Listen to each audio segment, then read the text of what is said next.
बार देख लो बिया। चैन करार सब लूट के ले गई बिया यार। ए चक्की वाला, थोड़ा हमार साइकिल की चैन बना दो ना। तार हाथ तक कट गई।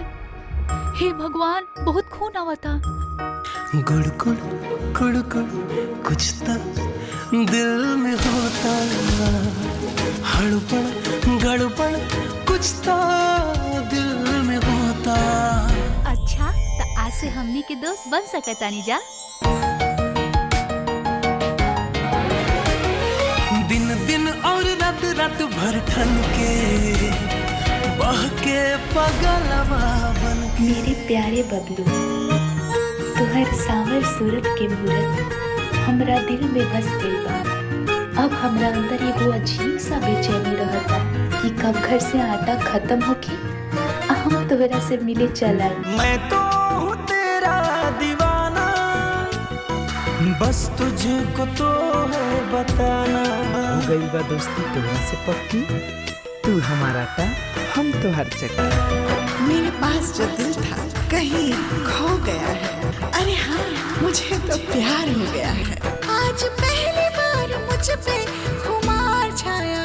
मेरा प्यार आया, मेरा यार आया। तू सारे मामा यहाँ रह के झाल बजावो, तले यहाँ चकिया वाला तोरा वाली के उड़ा ले जाई।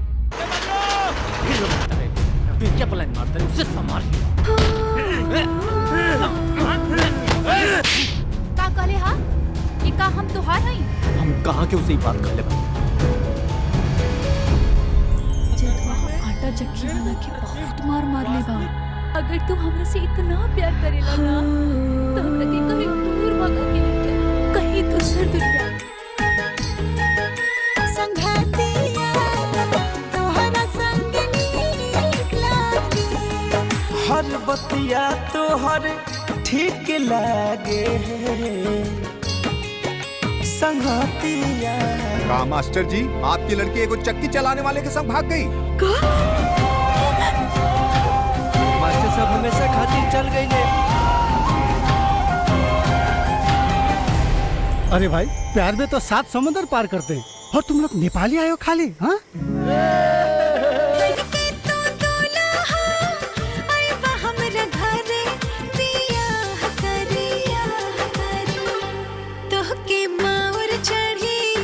तोहके मेहंदी लागी। आजा बाजा बाजी औरी औरी अरे जौन परेशानी से मुँह गाँव छोड़ले रानी ना, वो परेशानी यही जा आ गई।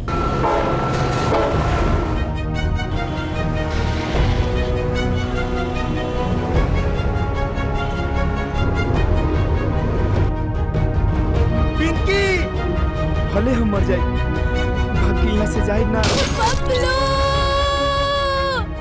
हो गई बा दोस्ती तोहरा से पक्की, तू हमारा टा हम तो हर चक्की। अब जुदाना कबो होइब हम